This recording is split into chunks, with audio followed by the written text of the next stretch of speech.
अब लिखो आप कार्बन व उसके यौगिक।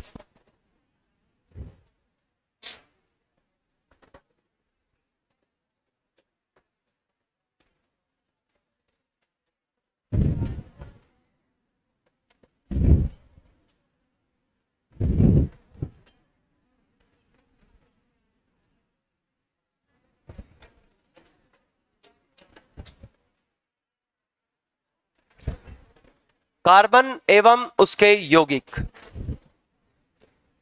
तो भाइयों आपको जानकर बड़ा हर्ष होगा कि इस दुनिया में सबसे ज्यादा, तुमने सजा पता नहीं क्या खुशखबरी सुना रहे हैं, इस दुनिया में सबसे ज्यादा अगर किसी के यौगिक हैं तो किसके हैं? कार्बन के ही हैं। आपको हर जगह कार्बन के यौगिक देखने को मिलेंगे। CO2 carbon dioxide, carbon monoxide, CH4 methane, दुनिया भर की पड़ी है इसमें। आप 24 घंटे इसी के संपर्क में रहते हैं। मीथेन आसपास के कूड़े करकट से निकल रही है। अगर यहाँ पर जो नाली में बदबू आ रही है वहां से मीथेन निकल रही है। पशु कंटिन्यू छोड़ रहे हैं मीथेन सारे। आपको पता है कि WHO ने क्या कहा? WHO ने कहा कि जो ये ग्रीन हाउस इफेक्ट हो रहा है ना, मीथेन ग्रीन हाउस इफेक्ट पैदा करती है ना, तो ये ग्रीन हाउस इफेक्ट हो रहा है ना, इसमें पशुओं का बड़ा योगदान है। अब किसी ने पूछा यार पशुओं को कैसे योगदान हो सकता है? बेचारे पशु तो ना तो कोई माचिस जला के कुछ धुआं लगाते हैं, कुछ आग लगाते हैं। तो भाई साहब पशु निरंतर जुगाली करते हैं, और जो गैस छोड़ते हैं ना उपान वायु, वो भी क्या होती है? उसमें भी मीथेन होती है दुनिया भर की। तो इस दुनिया में खूब पशु हैं, पशुओं का भी बड़ा योगदान है इसमें। तो हम कह सकते हैं कार्बन पढ़ रहे हैं, बड़ा इंटरेस्टिंग चैप्टर है कार्बन एवं उसके यौगिक। वैसे आपको क्या माहौल बनाना पड़ेगा, इंटरेस्टिंग चैप्टर है। बाकी केमिस्ट्री में तो सारे ही चैप्टर क्या होते हैं, बहुत इंटरेस्टिंग होते हैं। कार्बन एवं उसके यौगिक, तो यहां पर हम बात करते हैं कार्बन एंड इट्स कंपाउंड,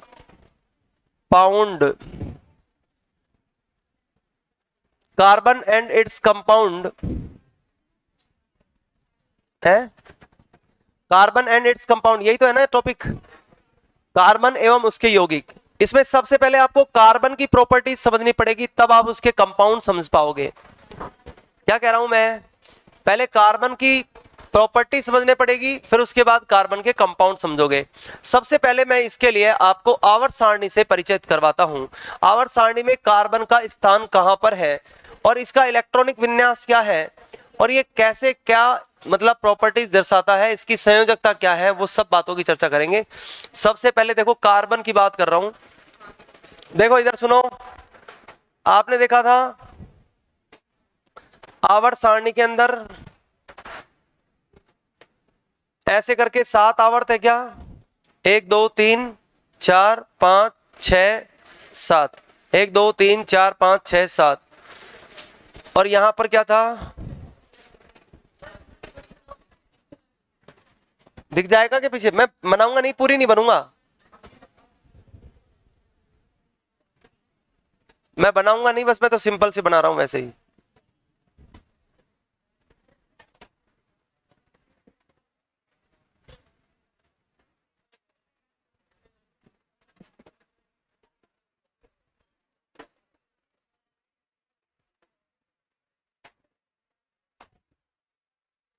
देखो ऐसी आवर्त सारणी होती है। ये है S ब्लॉक, ये वाला है P ब्लॉक। अरे ये तो आपका जैसे कॉलोनी होती है ना, कॉलोनी में तो कहते हैं ये वो ब्लॉक है, ये वो ब्लॉक है। ऐसे इसके क्या अलग अलग जगह 3-4 प्लॉट कटे हुए हैं, इधर इधर कुछ नीचे, एक नीचे हो रहा है ब्लॉक, नीचे हो रहा है यहाँ पर। तो हम कह सकते हैं कि यहाँ पर जो है इस टाइप का जो सिस्टम है, यहाँ पर 4 ब्लॉक बना रखे हैं इन्होंने, S P, एक है D ब्लॉक और एक है F ब्लॉक। एक खास बात आप याद रखना, इधर देखो मेरी तरफ, 10-5 मिनट के अंदर आवर्त सारणी की मेन पॉइंट मैं आपको समझाने वाला हूं, इधर बातें नहीं। तो S P D F 4 block है। अगर इनकी बात करें तो S ब्लॉक के अंदर कितने, दो क्या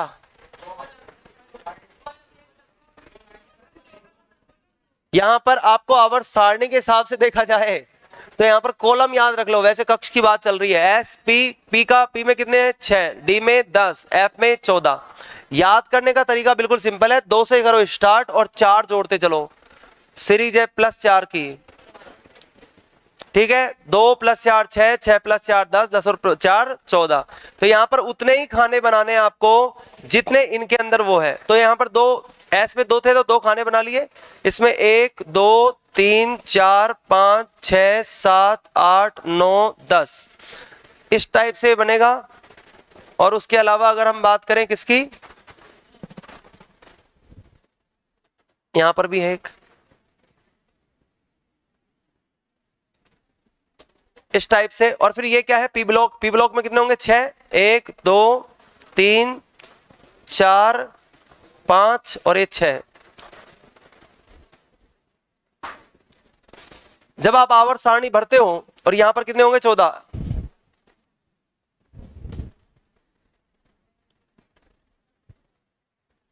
देखो इधर। अब अगर मैं आपसे कहूं कि भाई आपको आवर्त सारणी भरनी है तो यहां से भरोगे हाइड्रोजन, यहां आएगा दूसरा हीलियम,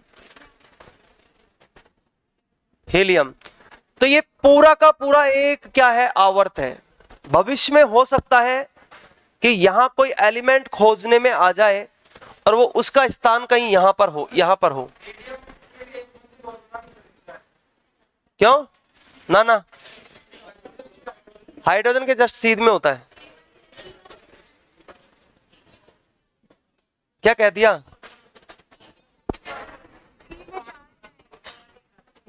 पी में 4 ही हैं, इसमें 4 ही होते हैं क्या,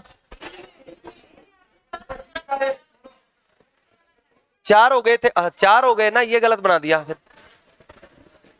सही है सही है, मैंने सोचा 3 ही बने हैं, यहाँ पे 4 बन गए, 4 ही होते हैं इसमें ना ऐसे। अब देखो मैं आपसे ये कह रहा था कि हाइड्रोजन के जस्ट सामने क्या होता है हीलियम, हीलियम के बाद होता है लिथियम, फिर हाइड्रोजन हीलियम लिथियम बेरिलियम। अब देखो यहां पर बॉक्स है लेकिन वो आपको खाली है, मतलब खाली है इसलिए वहां पर मेंशन नहीं किए जाते। बाकी बॉक्स तो है ना यहाँ पर आगे, ये खाली बॉक्स है ना सारे, यहां पर खाली होने की वजह से मेंशन नहीं किए जाते। अब सुनो, beryllium, boron, carbon, nitrogen, oxygen, fluorine, neon, यहां तक की आवश्यकता है अपन को। अब इसका अगर हम देखें तो देखो ऐसे वाले ये जो लाइन है ना आपके, यहाँ डॉटेड लाइन अगर बनाऊं मैं यहाँ, तो ये जो डॉटेड लाइन है ये एक ये है, तो ये जो पड़े हुए हैं ना ऐसे, इनको क्या कहा जाता है, तो आप याद रखिए खड़े हुए हैं आवर्त, सॉरी खड़े हुए हैं वर्ग और पड़े हुए हैं आवर्त। ये सिंपल सी ट्रिक है कि जो खड़े हुए दिख रहे हैं ना आपको ये, इनको तो क्या कहा जाएगा वर्ग, और जो पड़े हुए दिख रहे हैं वो क्या है आवर्त। तो यानी खड़े हुए हैं वर्ग और पड़े हुए हैं आवर्त। अब आपसे पूछे कितने तो आवर्त हैं और कितने वर्ग हैं, बोलो जल्दी। तो आप कहोगे सर एक तो ये रहा आवर्त, दूसरा आवर्त ये रहा, तीसरा आवर्त ये रहा, चौथा आवर्त ये रहा, पांचवा छठा सातवां, 7 आवर्त है। अरे बोलो, और 7 के बाद में 8 और 1 9 आवर्त होने चाहिए ना। ये भी देखो यहां पर देखो, पहला आवर्त तो ये है, दूसरा आवर्त ये है, तीसरा आवर्त ये है, चौथा आवर्त ये है, पांचवा ये, छठा ये, सातवां ये।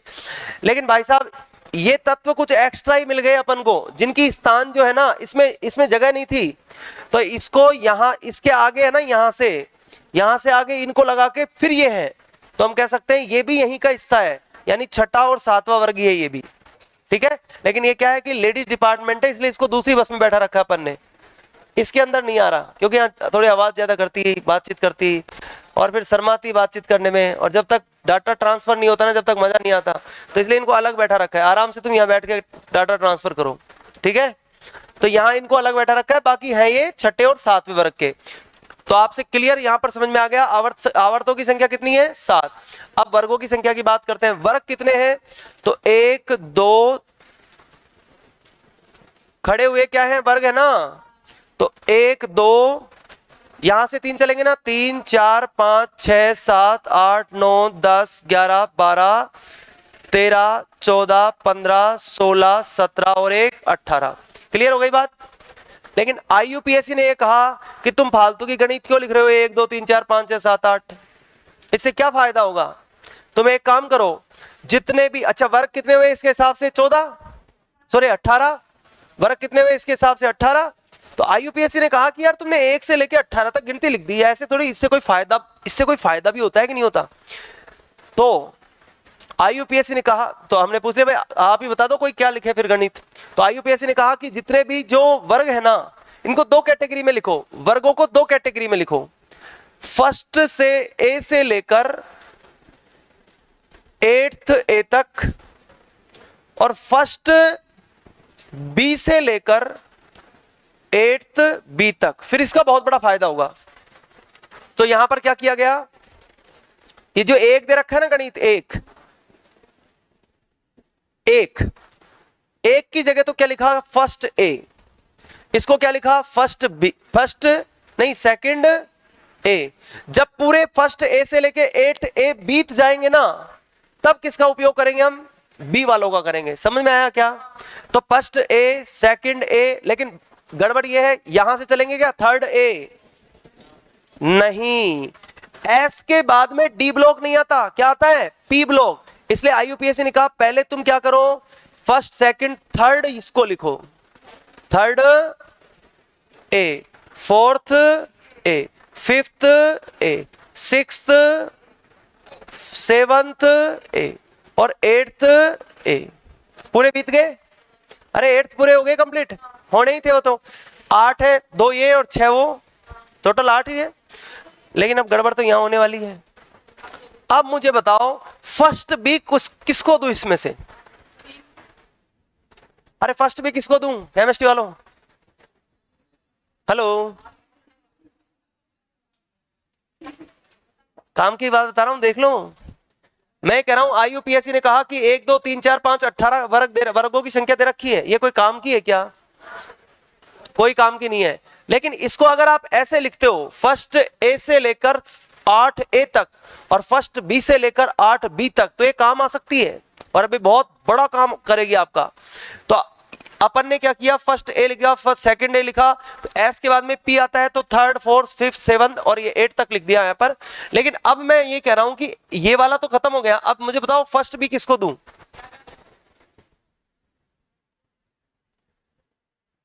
बताओ।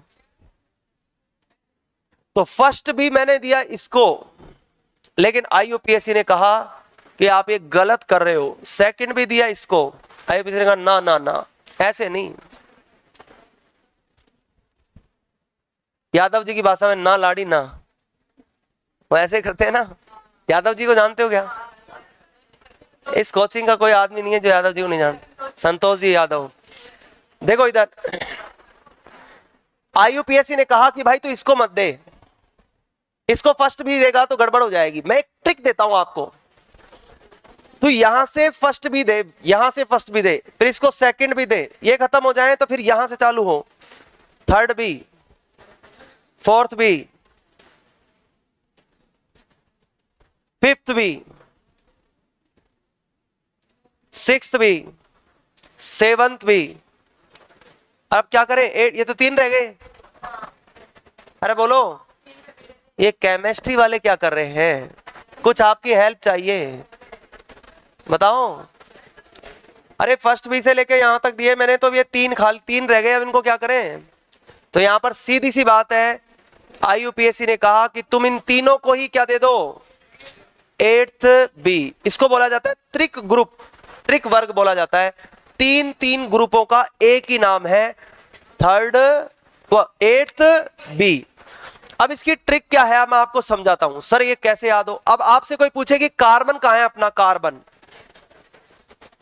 कार्बन कहां है रे।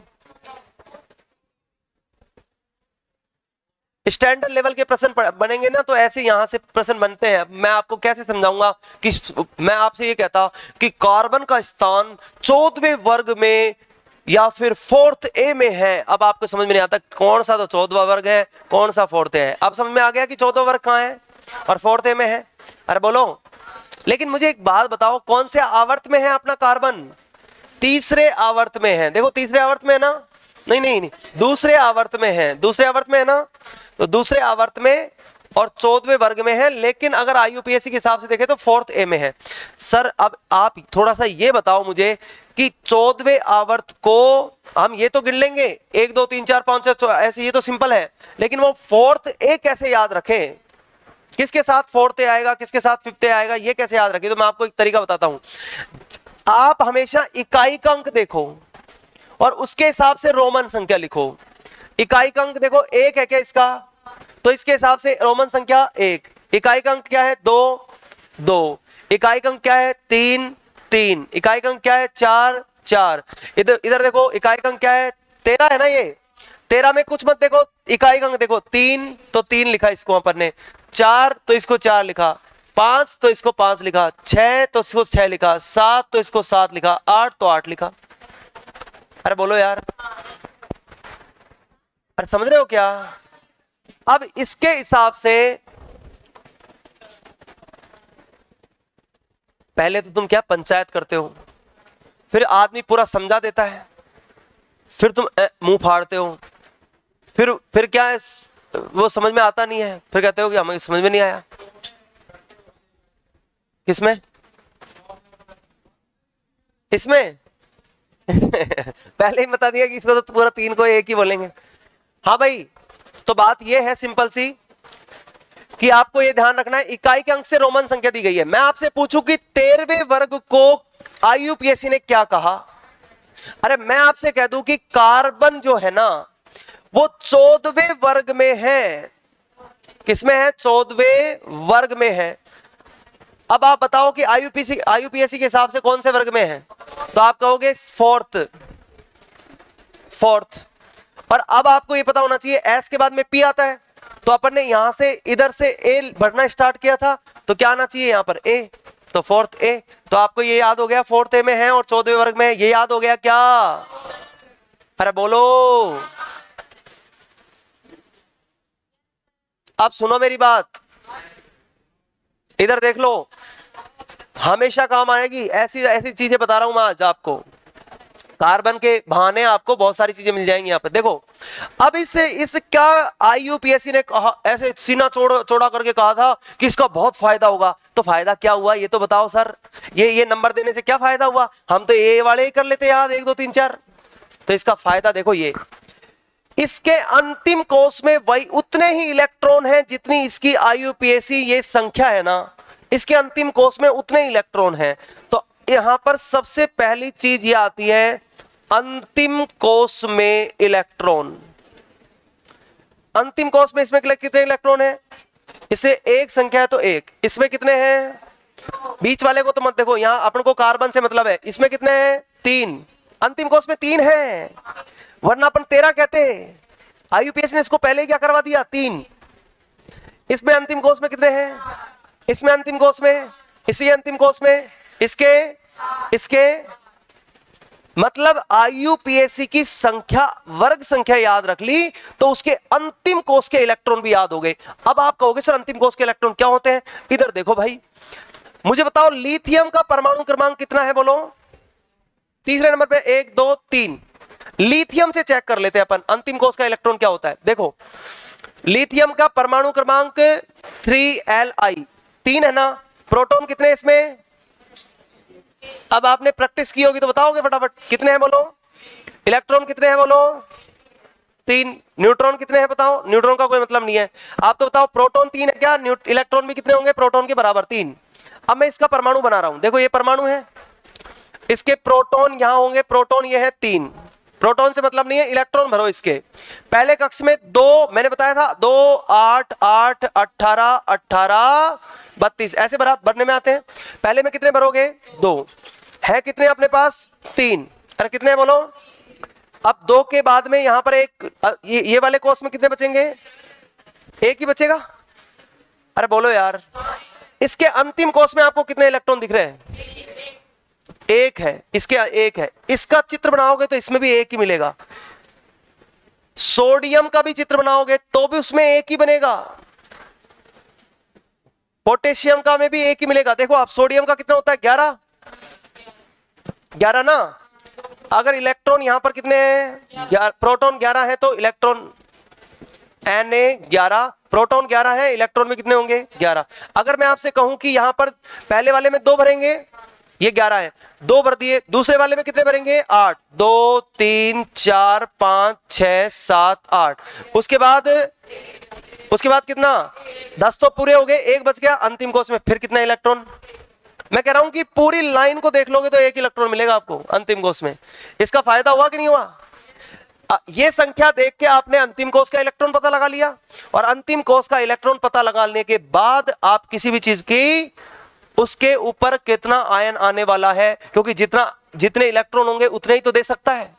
जब उतने देगा तो उतना ही क्या आएगा? चार्ज आएगा। अपने आप बात है, अपनी सिंपल सी बात है। तो हम कहेंगे इसके अंतिम कोष में इलेक्ट्रॉन आपको पता लग गए तो आप इसका लुईस संकेत लिखो। पहले लुईस संकेत, क्या लिखो? लुईस संकेत। मैं कह रहा हूं इतनी बड़ी बातें याद रखने की जरूरत नहीं है, बस मैं सारों के नहीं लिखवाऊंगा, केवल कार्बन कार्बन के लिखवाऊंगा। 1 2 3 चीज पता लग गई कार्बन की? अरे बोलो बोलो। कार्बन का परमाणु क्रमांक, कार्बन का प्रतीक क्या होता है? कार्बन का वर्ग संख्या कितनी है? कार्बन की आईयूपीएसी वर्ग संख्या कितनी है? 4th A। कार्बन में अंतिम कोष में कितने इलेक्ट्रॉन होते हैं? अरे बोलो यार। कार्बन का लुईस संकेत क्या होता है? अब ये लुईस संकेत क्या बला है? लुईस ने बहुत ही शानदार चीज बताई थी। क्या लुईस ने कहा था? किसी भी सिंबल को आप मतलब एम मान लेते हैं, ये तत्वों के अलग अलग प्रतीक आएंगे ना, जैसे अपन ने एक्स माना था वैसे यहां मान लेते हैं एम, और इसके 4 जगह होती है, इसके चारों तरफ, किसी भी तत्व के चारों तरफ कितनी जगह होती है? 4। लुईस ने संकेत बनाया एक, उसने कहा बीच में तो प्रतीक लिखो और उसके चारों तरफ 4 जगह बनाओ, और प्रत्येक कक्ष के प्रत्येक जगह में एक इलेक्ट्रॉन भरते चलो। अगर मान लो आपके अंतिम कोष में 1 इलेक्ट्रॉन है तो एक ही भरने में आएगा, अंतिम कोष में 2 इलेक्ट्रॉन है तो 2 भरेंगे, और 2 कहां भरेंगे? इसके पास, बोलो। कभी नहीं भरेंगे। आपको 4 कमरे खाली, अरे ऐसे होता है ना, बस खाली पड़ी है, 10 सीट पड़ी है खाली, और 10 स्टूडेंट जाते हैं, तो क्या वो अलग अलग ही बैठेंगे? एक के ऊपर एक थोड़ी बैठेगा। लेकिन अब वो 11 12वां आएगा ना, तब वो एडजस्ट करेंगे, थोड़े थोड़े करेंगे ना, नहीं तो सब सिंगल ऐसे चौड़ा कर करके बैठेंगे। भाई ओए भाई मैं बैठूंगा, सही है ना? दूर बैग और रख लेंगे दोनों तरफ, तू आ जा, हाँ ऐसे। तो वो वाला जुगाड़ यहां चलता है। पहले ही इलेक्ट्रॉन क्या नहीं होगा? युग्मित नहीं होगा। इलेक्ट्रॉन 2 है आपके पास तो दूसरे में जाएगा, उसको खाली रूम दिख रहा है। अगर 3 है अंतिम कोष में तो तीसरे में जाएगा, 4 है तो चौथे में जाएगा, और 5 आते ही पेयर बनना शुरू हो जाएगा। 5 आते ही क्या होगा? अब कोई से में भी एक पेयर बना दो। समझ रहे हो क्या? तो इसका लुईस संकेत बताओ फटाफट से। इसका लुईस संकेत 1, इसका लुईस संकेत बताओ। इसमें अंतिम कोष में 2 है तो 1 2 यहां आएगा ना दूसरा, तो इसका लुईस संकेत बताओ फटाफट से। मैं वो ट्रिक दे रहा हूं जो आप सोच नहीं सकते, बहुत ही काम आने वाली चीज है। एम की अगर बात करें तो यहां पर 3 है ना, तो यहां पर 1 2 3, यहां पर 1 2 3 4, चारों भर दिए, और यहां पर 1 1 2 3 4, लेकिन अब ये क्या हो जाएगा? पेयर बन जाएगा, जोड़ा बन जाएगा ना।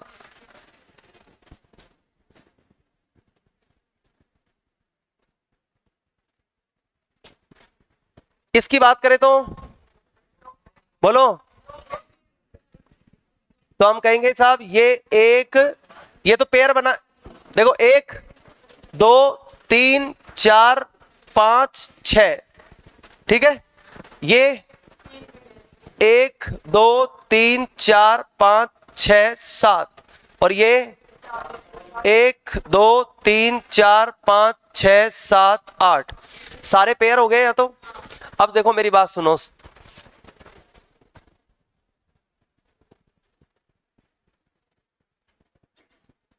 आप सुनो मेरी बात। ये लुईस ने संकेत दिए क्यों थे?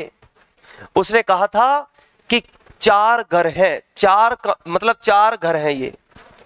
इन चारों घरों में आप रिश्ता लेके जाओ और आपको जैसे ही कोई सिंगल दिखे तो उसके साथ रिश्ता पक्का करके आओ। तो यहां पर हम देखेंगे कि यहां कितने सिंगल हैं, 1। तुरंत रिश्ता पक्का करो और बॉन्ड बनाओ। तो ये कितना बॉन्ड बनाएगा, 1। इसकी संयोजकता, संयोजकता का मतलब रिश्ता बनाना ही तो होता है, बॉन्ड बनाना। तो इसकी संयोजकता पता लग जाएगी आपको। इसकी संयोजकता कितनी है, 1। प्लस इधर से प्लस में चलता है इधर से, तो +1।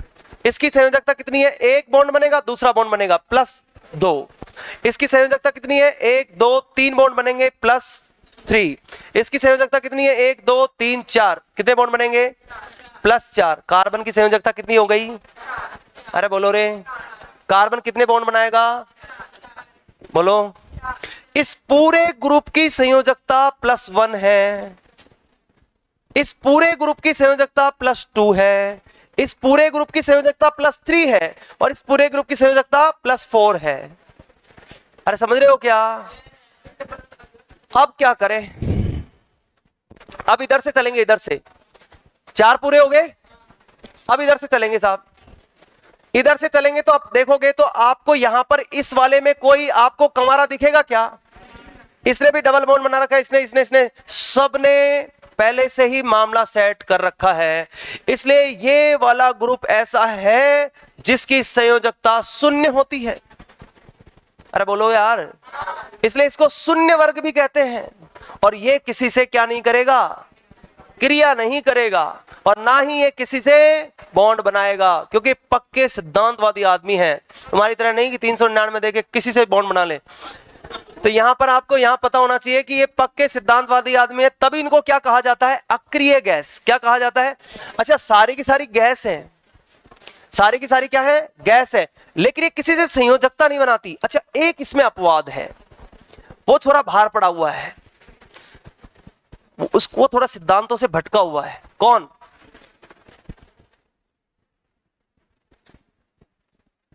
बताओ। हेनी अर्कर 0 रन पर आउट, यानी helium, neon, argon, krypton, xenon, radon, कोई भी जब, यार एक बात बताओ, आउटर लेयर पूरी, आउटर जो कक्ष है वो पूरा भरा हुआ है, 8 के 8 इलेक्ट्रॉन चाहिए, 8 के 8 ही है। अरे 8 ही तो है इसके बाहर इलेक्ट्रॉन, तो फिर ये लेगा भी नहीं और देगा भी नहीं, पूरा हॉस्टल भरा हुआ है।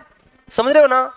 तो हम कह सकते हैं कि सर ये बिल्कुल किसी से बॉन्ड नहीं बनाते, लेकिन केमिस्ट्री वाले बताएंगे कि इनमें से एक ऐसा कौन सा है जो 399 का रिचार्ज कराने की उसकी आदत पड़ी हुई है, वो बॉन्ड बनाने की कोशिश करता रहता है।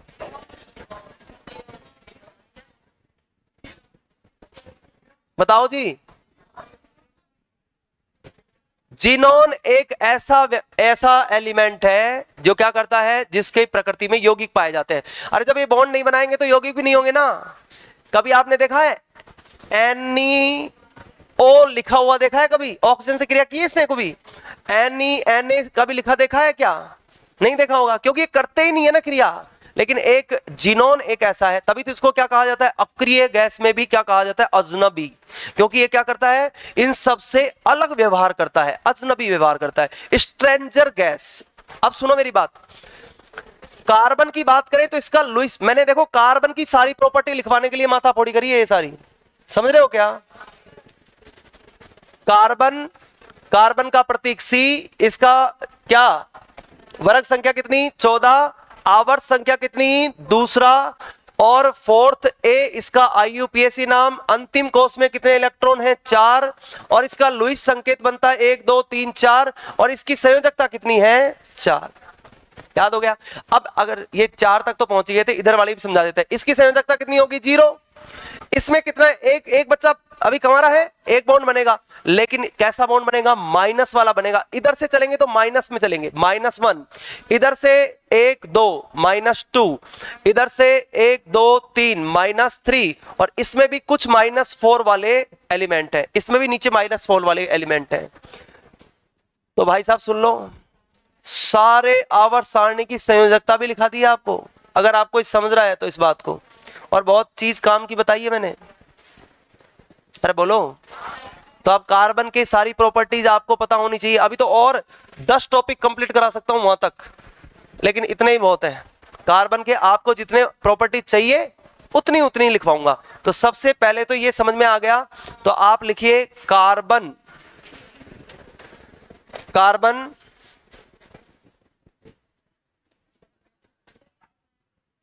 मत बनाओ, बनाओ मत, मैं डायरेक्ट जैसे बोलूंगा ना तो आपको समझ में आना चाहिए कि वो अच्छा सर ने वो बताया है, नहीं तो फिर तुम कहोगे हमारे समझ में नहीं आया क्या है फोर्थे, ये है ना दिक्कत है।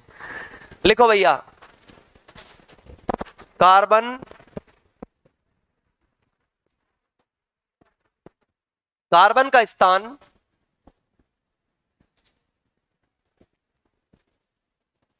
आवर्त सारणी में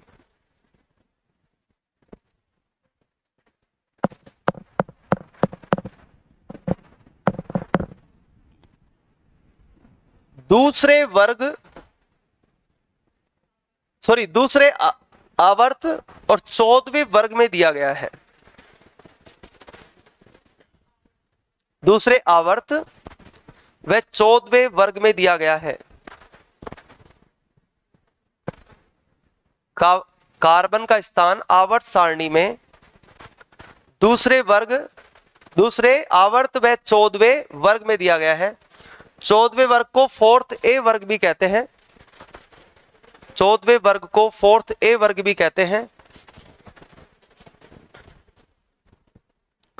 14वें वर्ग को 4th A वर्ग भी कहते हैं।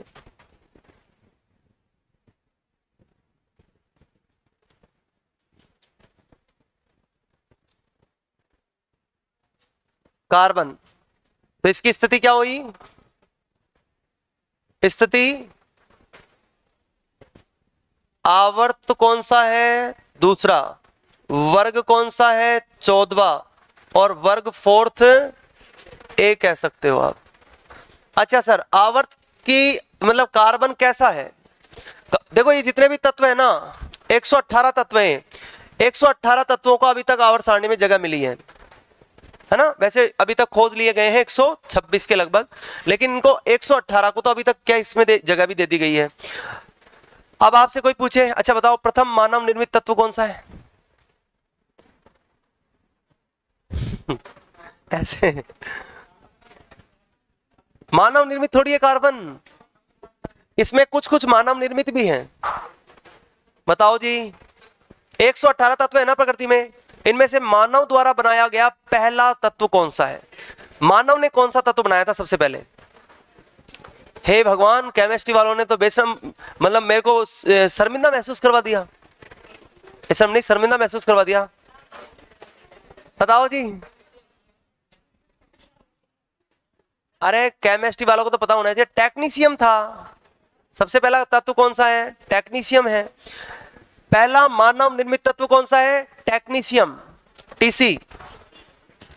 याद रखो कौन सा है? टेक्नीशियम। पहला मानव निर्मित तत्व कौन सा है? टेक्नीशियम। लिखने की जरूरत नहीं है, नहीं आएगा। देखो कार्बन की अगर बात करें तो कार्बन की स्थिति की अगर बात करें तो आवर्त और वर्ग पता लग गए आपको? अरे आवर्त सारणी में क्या स्थिति है इसकी, पता लग गया ना? उसके बाद मैं आपसे ये पूछ रहा हूं कि ये सारे 118 तत्व है ना, ये तीन टाइप के अवस्थाओं में होते हैं। या तो ये ठोस होंगे, या ये क्या होंगे? द्रव होंगे, और या क्या होंगे? ये गैस होंगे। अब मुझे बताओ गिनकर कि कितने तो 118 में से गैस हैं और कितने द्रव हैं और कितने ठोस हैं। इस बार ऐसा ही मैं पूछा था ये प्रश्न, किसी ने दिया हो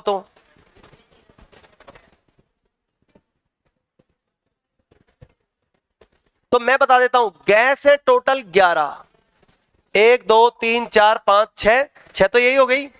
अक्रिय गैस है ना, ये गैस है टोटल कितनी? 11, तो 6 तो ये हो गई। इसके अलावा ऑक्सीजन भी गैस है। अरे फोन करना है, फोन करना है। Fluorine, oxygen, nitrogen, chlorine, hydrogen, ये भी गैस है, इसी के अंदर से निकाल के लिखी है मैंने तो।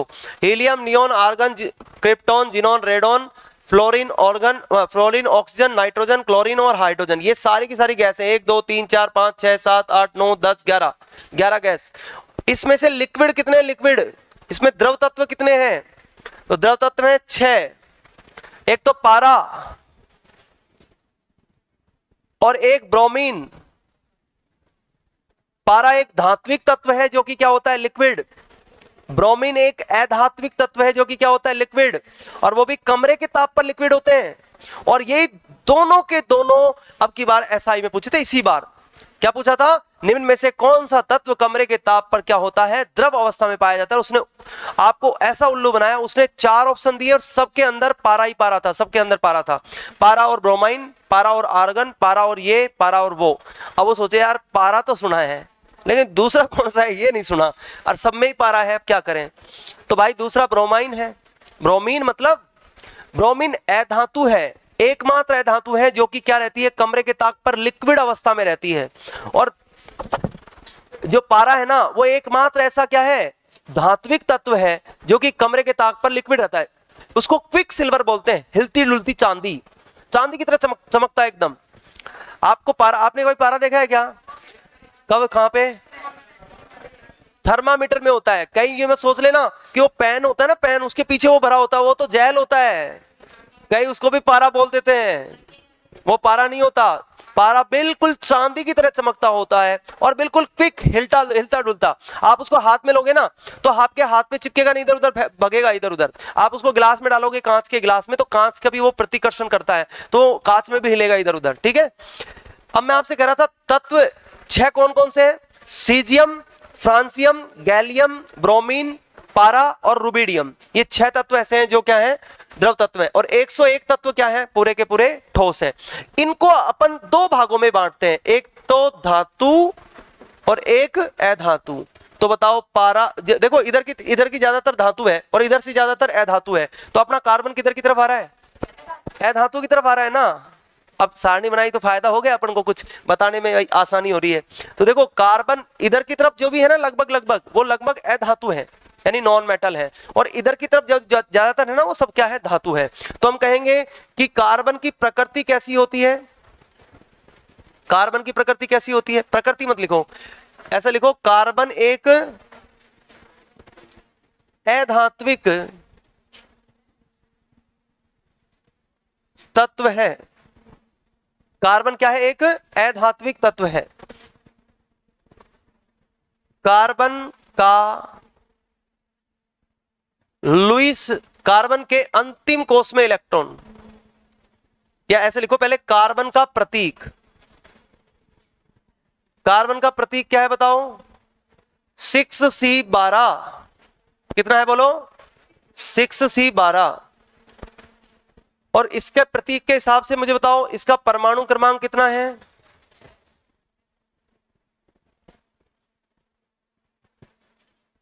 परमाणु क्रमांक कितना है, 6। द्रव्यमान संख्या कितनी है, परमाणु क्रमांक Z बराबर कितना है, 6। द्रव्यमान संख्या A बराबर कितना है, 12। और कोई आपसे पूछे कि न्यूट्रॉन कितने हैं, प्रोटॉन कितने हैं, प्रोटॉन भी P बराबर Z होता है ना, प्रोटॉन भी कितने हैं, 6। और इलेक्ट्रॉन भी कितने हैं बताओ,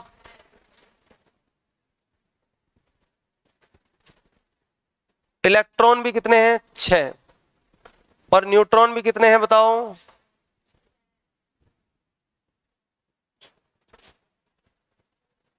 सही है ना। कैसे बताओगे, 12 - 6 बराबर 6।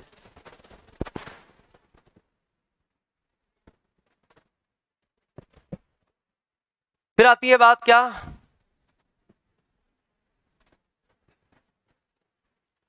कार्बन की परमाणविक संरचना।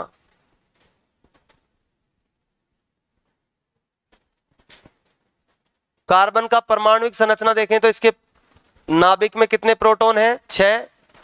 और नाभिक में न्यूट्रॉन कितने हैं, 6। और इलेक्ट्रॉन चक्कर लगा रहे हैं क्या बाहर, तो पहले कक्ष में कितने इलेक्ट्रॉन भरेंगे, 2। दूसरे में कितने भरेंगे,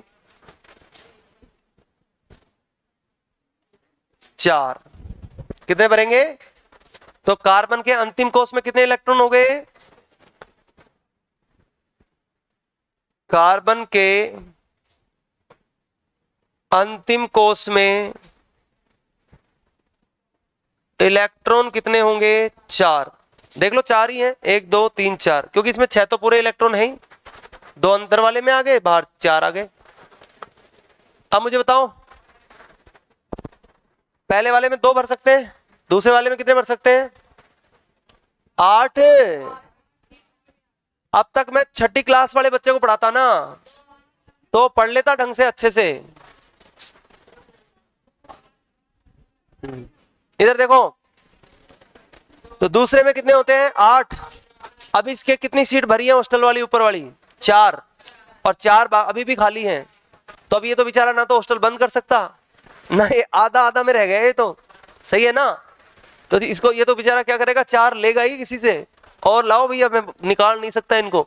तो ये क्या करता है, सॉरी कई बार निकालता ही है, लेता नहीं है। ये कहता है कि मेरे को तो इन्होंने दुखी कर रखा है। ये मान लो आपके सीकर के छोरे होंगे वो 4 भी, तो उनके भी हाथ जोड़कर, यार मेरे को तो तुम बंद ही कर दो इसको भी, वो बंद करने की कोशिश करता है। तो चारों को निकालते ही क्या क्या आ जाएगा? इस पर पॉजिटिव चार्ज आ जाएगा। दोबारा समझो, इधर अभी अभी देखा था यार, पॉजिटिव तो आया था चार्ज, इधर से पॉजिटिव इधर से नेगेटिव। अरे यही तो पढ़ा था, दोबारा देख लो। ये 2 हैं और अब बाहर कितने हैं? 4। अब क्या है, इलेक्ट्रॉन तो कितने हैं इसके पास? 6। प्रोटॉन कितने हैं इसके पास? कितने हैं? 6। अब अगर मैं यहां से क्या करूं, इन चारों को भगा दूं, अरे मैं इन चारों को भगा दूं, तो मेरा ये इतना बड़ा कक्ष जो है फालतू फंड में, यहाँ पे 8 की सीट है और है 4 ही। तो मैं एक काम करता हूँ, इन चारों को भी भगा देता हूँ। ये भी दंगा करते हैं यार सारे दिन, सही है ना। तो ऐसी स्थिति में इस कक्ष को खाली करने के लिए कार्बन क्या करता है, इन चारों को किसी को दूसरे जगह शिफ्ट करवा देता है। तो यहाँ पर 4 इलेक्ट्रॉन देते ही कितने इलेक्ट्रॉन हो जाएंगे? 2 हो जाएंगे, और 2 इलेक्ट्रॉन से 2 प्रोटॉन कटेंगे तो कितना पॉजिटिव चार्ज कितना आएगा? 4। इसलिए हम कह सकते हैं कि यहां पर अंतिम कोष में 4 इलेक्ट्रॉन होते हैं। लुईस संकेत क्या होता है इसका? लुईस संकेत क्या होता है? कार्बन, ऐसा ही तो होता है लुईस संकेत। और अगर बात करें लुईस संकेत के बाद इलेक्ट्रॉन अंतिम कोष में हो गए, लुईस संकेत हो गया। कार्बन की संयोजकता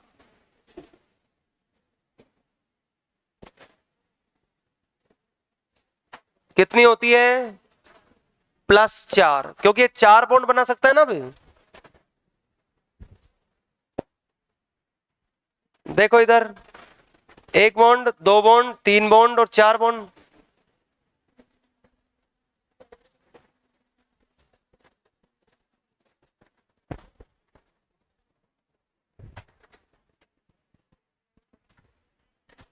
मिटा दे।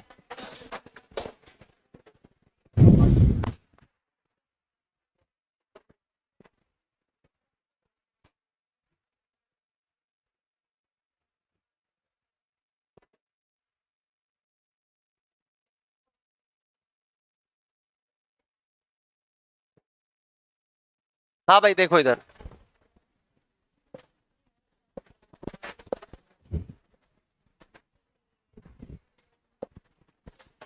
चालू करें। तो कार्बन के बारे में हमने देख लिया, आवर्त कितने होते हैं? 2। वर्ग कितने, वर्ग कौन सा है? 14 और 4 है। कैसा तत्व है? धातु है कि अधातु है? अधात्विक तत्व। अधात्विक तत्वों की क्या पहचान, क्या होती है पहचान? इनके अंदर एक तो सोनोरस नहीं होता, खनक नहीं होती। खनक धातुओं में क्या होती है? खनक होती है। अगर आप धातुओं को गिराओगे तो उनमें आवाज आएगी, टन ऐसी आवाज आएगी। जबकि अधातुओं में फट ऐसे गिर जाएगा, वो आवाज नहीं आएगी। जैसे कोयले को गिराओगे ना, तो कोयला कार्बन का ही तो अपर रूप है। अपर रूप क्या होते हैं?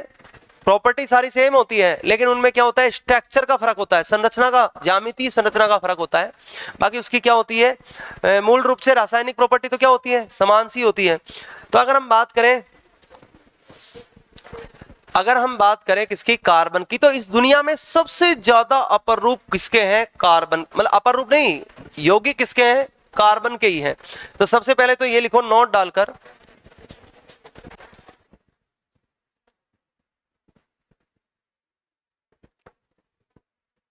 सामान्यतः अधातुएं सामान्यतः अधातुएं धातुओं की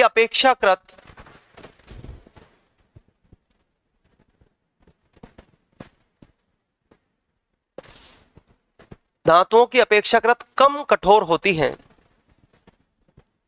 सामान्यतः अधातुएं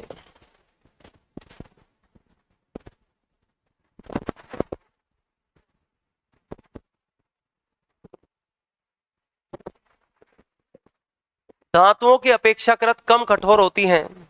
भाई अधातु तो अपने आप ही कम कठोर होती है। अगर मैं बात करूं लोहे की, तो लोहा और कोयला, इन दोनों में तो कितना अंतर है ना। लोहा कठोर है और कोयला क्या है, मतलब नॉर्मल मुलायम सा ही है, भंगुर प्रकृति का है, तो हम कहते हैं ब्रिटल है। तो हम कह सकते हैं कि धातुएं ज्यादा कठोर होती हैं और अधातुएं कम कठोर होती हैं। लेकिन इसका अपवाद क्या है, हमारा कार्बन है।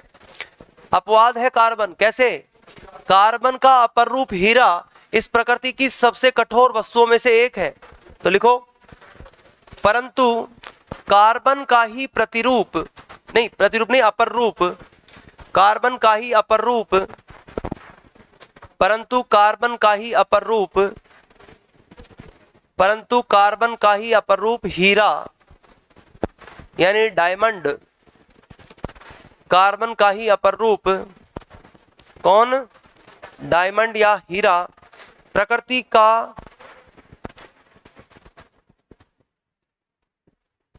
प्रकृति का सबसे कठोर पदार्थ, प्राकृतिक पदार्थ में सबसे कठोर है।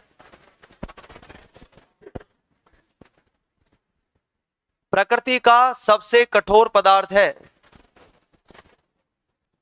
कार्बन का ही अपरूप हीरा प्रकृति का सबसे कठोर पदार्थ है। अच्छा मुझे बताओ, हीरा जो है, अभी अपर रूप पढ़ेंगे अपन उसके, फिर उसके बाद में यौगिक भी पढ़ने अपन को। तो अगर हम बात करें किसकी, कार्बन के अपर रूपों की, तो अपर रूप क्या होते हैं,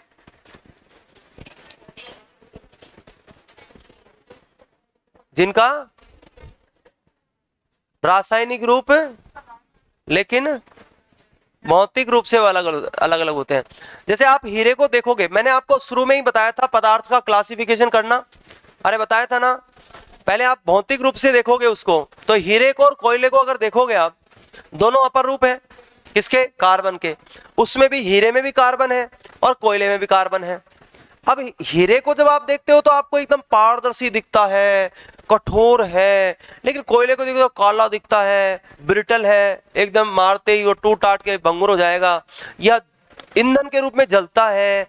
ये प्रॉपर्टीज कहां से आई, तो सिंपल सी बात है, उनका अगर रासायनिक रूप से देखो तब तो सी है दोनों के अंदर, तो रासायनिक तो अलग चीज है नहीं, लेकिन भौतिक रूप से उसको पकड़ के उठाकर हाथ में लेकर रंग रूप आकार आकृति देखोगे, उसके भौतिक गुण यही तो होते हैं, रंग रूप आकार आकृति। ये तो उसको जब देखोगे तो आपको वो अलग अलग लगेंगे। आप कहोगे कि यार ये तो कार्बन हो ही नहीं सकता, हीरे को आप कहोगे ये तो कुछ और ही चीज है और ये कुछ और ही चीज है, लेकिन दोनों के अंदर रासायनिक रूप से समानताएं हैं। तो मैंने कहा ऐसे तत्व या ऐसे अवयव जिनके एक ही तत्व के दो ऐसे अवयव जिनके रासायनिक रूप गुण तो क्या हो, समान, लेकिन भौतिक गुण क्या हो, अलग अलग हो, ऐसे अवयवों को क्या कहेंगे, उस तत्व के अपर रूप कहते हैं। ठीक है, तो लिखेंगे इस बात को, लेकिन लिखेंगे उससे पहले एक बात और लिख लो। क्या लिख रहे थे हम, परंतु कार्बन ही, अच्छा जी, फिर उसके बाद लिखो, प्रकृति में कार्बन के सर्वाधिक यौगिक पाए जाते हैं। प्रकृति में कार्बन के सर्वाधिक यौगिक पाए जाते हैं।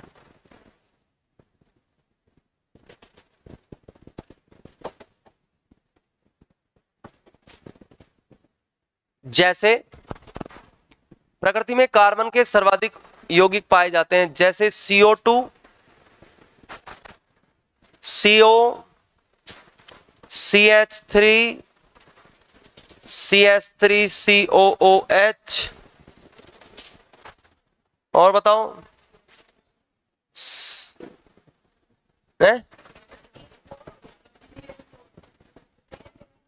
सॉरी 4, CH3, ये CH4 होगा।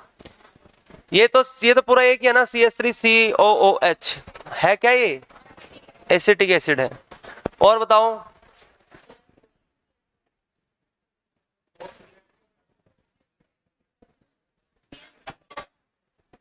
CH3, हाँ और बताओ, छोटे छोटे बताओ, आर्ट्स वालों के विचारों के पर। हाँ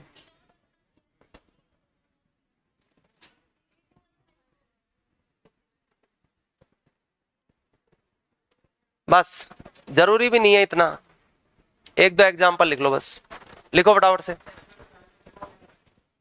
डायमंड कोई सा भी नहीं है, लिखो लिखो, यौगिक है ये तो, डायमंड तो अपर रूप है। लिखो भैया यहाँ पर CO2 CO CH4 CH3 COOH CH3 COHO। तो हम कह सकते हैं ये कुछ यौगिक हैं जो कि कार्बन के अपर रूप हैं, कार्बन के यौगिक हैं। कार्बन के यौगिक को कार्बनिक यौगिक कहते हैं, ऑर्गेनिक कंपाउंड कहते हैं। और ऑर्गेनिक कंपाउंड, देखो मेरी बात सुनो, इतने सारे कार्बन के यौगिक हैं कि एक केमिस्ट्री की किताब ही बन गई। इसको क्या बोला जाता है? Organic chemistry. अब आप सोच लो, इतने यौगिक है इसके कि पूरी केमिस्ट्री की किताब ही बन गई। केमिस्ट्री की किताब का नाम ही क्या पड़ गया? ऑर्गेनिक केमिस्ट्री या कार्बनिक रसायन, जिसमें कार्बन ही कार्बन के अपर रूप, यौगिक, उसकी प्रॉपर्टी, इनके सारे वर्णन है। अब हम बात करने वाले हैं, लिखो कार्बन के अपर रूप। पहले तो लिखो अपर रूप क्या होता है, अपर रूप की परिभाषा लिख लो पहले। अपर रूप, पहले तो लिखो अपर रूप, उसके बाद कार्बन के अपर रूप लिखेंगे। पहले तो ये एग्जांपल लिख लिया ना आपने, उसके बाद लिखो अपर रूप क्या है। तो लिखो ऐसे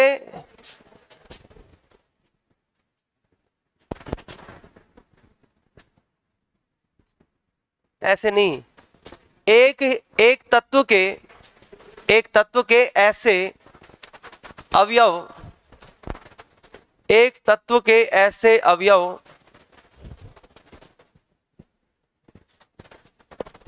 जिनके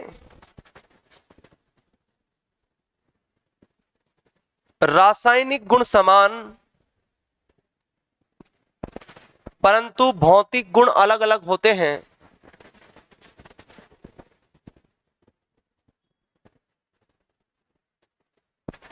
जिनके रासायनिक गुण समान परंतु भौतिक गुण अलग होते हैं,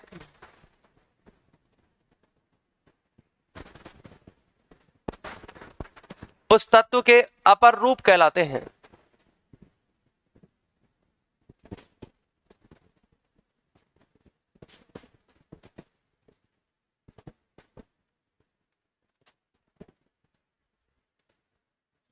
एक ही तत्व के, अगली लाइन में लिखना, एक ही तत्व के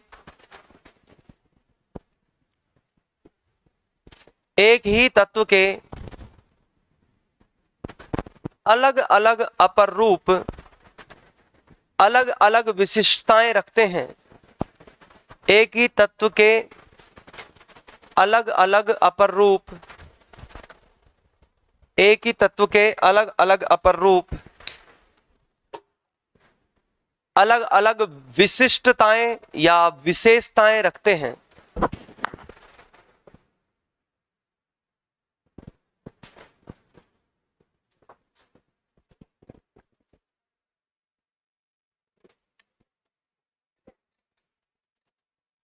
अब लिखो कार्बन, कार्बन के अपर रूप। अब लिखिए कार्बन के अपर रूप।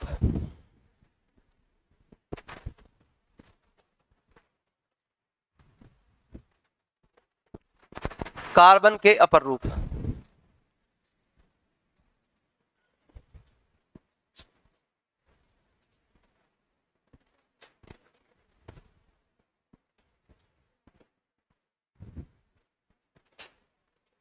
कार्बन के दो अपर रूप हैं। एक कौन से?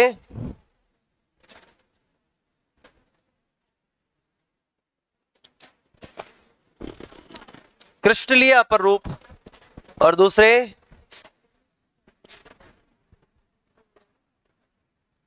अक्रिस्टलीय अपर रूप।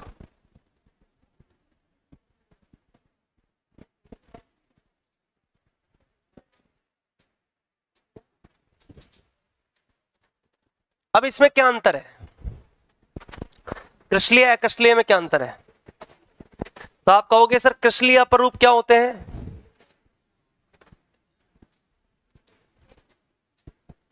ऐसे अपर रूप जिनकी ज्यामितीय संरचना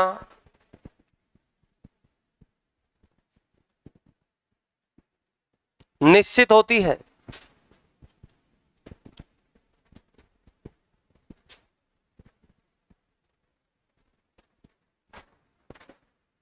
ऐसे अपर रूप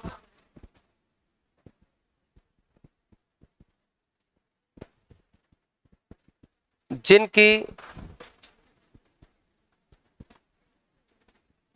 ज्यामितीय संरचना अनिश्चित होती है।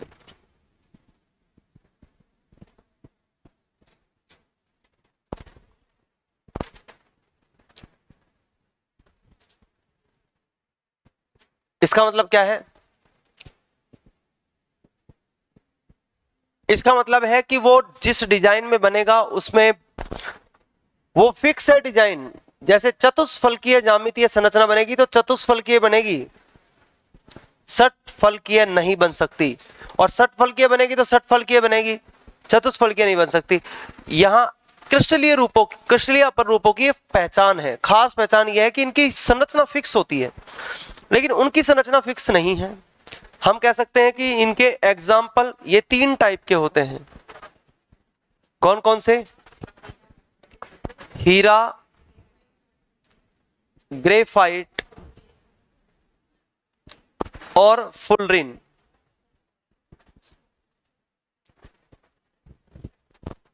और ये कितने टाइप के होते हैं? ये 4 टाइप के होते हैं। कौन कौन से? कोयला,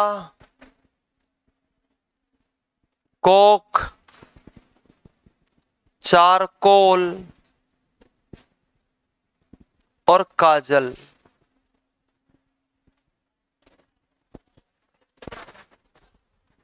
काजल भी जो आप लगाते हो ना, वो कार्बन का ही अपर रूप है। काजल का उपयोग कहां किया जाता है? आंखों के अलावा और भी कहीं होता है क्या? कहीं भी कर लो। हाँ, देखो हमारे कुछ स्टूडेंट बता रहे सर यहां भी किया जाता है, कोई यहां भी करते हैं, नजर ना लगे। मैं साइंस के हिसाब से पूछ रहा हूं, मजाक के हिसाब से नहीं पूछ रहा। काजल का उपयोग हम कहां करते हैं? आपको पता हो तो बूट पॉलिश होती है, बूट पॉलिश वो काजल की ही बनी होती है। कार्बन पेपर होता है वो काजल का ही बना होता है। समझ रहे हो क्या? बस आपको तो एक आंखों में डालने वाला काजल नजर आता है। काजल एक कार्बन का अपर रूप है, इसका बहुत उपयोग है। और बताओ, कोक का उपयोग कहां करते हैं? कोक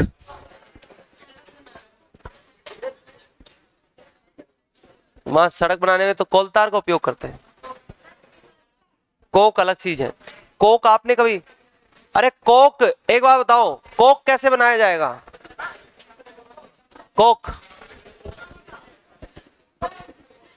कोक बनाओ यहां पर। ये कोक कैसे बना? सुनो सुनो, काजल कैसे बना? काजल आपने किसी कार्बनिक चीज को जलाया, रुई, और उसमें क्या है? तेल क्या है? वसा। और वसा में क्या होता है? कार्बन, हाइड्रोजन, ऑक्सीजन से ही तो बने होते हैं फैटी एसिड, वसी अम्ल बने होते हैं ना। तो तेल जा रहा है, उसमें कार्बन नहीं है। और रुई जो है ना, उसमें भी क्या है? कार्बन। तो आपने दोनों को जलाया और ऊपर आप कुछ रखोगे तो वहां पर क्या बनेगा? काजल। यानी हम कहेंगे कार्बनिक पदार्थों को वायु की उपस्थिति में जलाने पर क्या बनता है? काजल बनता है। अब कोक कैसे बनता है? वायु की एकदम प्रचुर मात्रा, ऑक्सीजन की खूब मात्रा थी ना। अरे दीपक के आसपास खूब ऑक्सीजन थी, आराम से जल रहा था, तो काजल बनेगा। लेकिन कोक बनाने के लिए आपको पूरा फुल फ्लैश नहीं जलाना। कोक बनाने के लिए आपको, मतलब आपको पूरा नहीं जलाना, उसको क्या करना है? बहुत एक सीमित मात्रा में, ऑक्सीजन की एक सीमित मात्रा में जलाना है। कैसे? अब सुनो, आपने कभी कोक कैसे बनता है? देखो, आपने कभी मम्मी को देखा है क्या? मम्मी क्या करती है? रोज देखते हो मम्मी क्या करती है? चूल्हे में सारा रोटी और बनने के बाद में लकड़ी को निकालती है और वो उसको बुझा देती है ना। तो ये मान लो ऐसा होता है कोक, यानी उसको जलाएंगे भी, लेकिन ऑक्सीजन की मात्रा सीमित कर देंगे जिससे वो ढंग से जल नहीं पाएगा, और क्या बन जाएगा? कोक बन जाएगा। कोक का उपयोग आजकल बहुत ज्यादा कर रहे हो तुम सब। कहाँ सर? एक वो होता है फेस मास्क, काला काला सा, उसको पहले लगा लो और फिर एकदम से हटाओ तो वो एकदम पूरा जो भी कुछ होता है, ये कुछ नहीं होता उससे। सॉरी, चारकोल बता रहा था मैं, कोक नहीं, चारकोल। चारकोल का उपयोग आप बहुत ज्यादा कर रहे हो इस टाइम पे। चारकोल का उपयोग कहाँ कर रहे हो? आप कर रहे हो कॉस्मेटिक आइटम जो है वो बनाते हैं ना, जो लेप लगा लगू के एकदम, और फिर उसके बाद सुखा के एकदम से हटाते हैं, तो वो चारकोल का होता है। इसके अलावा चारकोल जो है आजकल उसमें भी यूज करने लग गए। किसमें? जितनी भी क्रीम जो है उसमें भी यूज करने लग गए। जैसे आपने पॉन्ड्स की एक क्रीम देखी होगी जिसमें लिखा होता है, फेस वॉश है, वो फेस वॉश है, उसके अंदर लिखा होता है चारकोल। अच्छा, चारकोल का उपयोग क्यों कर रहे हैं वो? चारकोल की खास बात ये होती है, अशुद्धियों को अब्जॉर्ब कर लेता है ना, अवशोषित करने का इसमें गुण होता है। आप अगर गंदे पानी के अंदर चारकोल डाल दोगे ना, तो ये पूरी अशुद्धियों को खींच लेगा अंदर और पानी को साफ सुथरा कर देगा। लेकिन ये ऐड में ही दिखाते हैं, बाकी वहां उल्लू बनाते हैं, उसमें कुछ नहीं होता। चाहे आप लगा लगा के बावड़े हो जाओगे ना, तब भी कुछ नहीं होगा। फेयर एंड लवली से गोरे होने लग जाते तो हमारा इंडिया आज अमेरिका बन जाता या ब्रिटेन बन जाता, क्योंकि अमेरिका के अंदर सबसे ज्यादा फेयर एंड लवली लगाई जाती है, और इंडिया के अंदर सबसे ज्यादा फेयर एंड लवली लगाई जाती है। और दूसरी बात, अरे साउथ अफ्रीका वाले तो इसलिए नहीं लगाते क्योंकि उनको तो पता है कि कितना ही रगड़ ले तो रहेंगे अपन वही। अपन क्या बीच वाले आदमी हैं, तो अपने दिक्कत है। सुन लो, अपने इंडिया के अंदर एक सर्वे हुआ जिसके अंदर आप ये बताया गया कि भारत का सबसे फेवरेट स्नैक्स कौन सा है?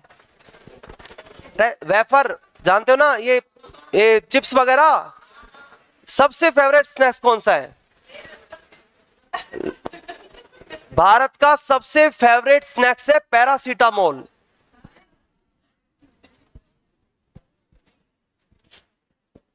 आप चिप्स नहीं खाते, उससे ज्यादा पैरासीटामोल खाते हो। जब चाहे तब फाड़ी और एक गोली ली। पैरासीटामोल भारत में स्नैक्स या वेफर से भी ज्यादा मात्रा में यूज की जाती है। और वर्तमान में सबसे खतरनाक जो इसमें पैरासीटामोल में भी कौन सी ब्रांड सबसे फेमस चल रही है? डोलो, और वो भी 650। छोटे मोटे से तो काम चलता ही नहीं है भैया, एक डोलो दे दे। तो समझ रहे हो क्या? इंडिया का सबसे फेवरेट स्नैक्स है, और सबसे फेवरेट क्रीम कौन सी है? फेयर एंड लवली लगाओ। और एकदम गांव के तो छोरे ऐसे होते हैं, रगड़ते रहते हैं भाई, मैंने कहा देखा। बस अब छोरों का ही नाम ले सकते हैं, छोरियों का नहीं ले सकते हैं। सुनो, कल आपको ये पढ़ा देंगे और बहुत सारे यौगिकों के बारे में लिखाएंगे, ठीक है? ये तो 20-25 मिनट में ही हो जाएगा पूरा।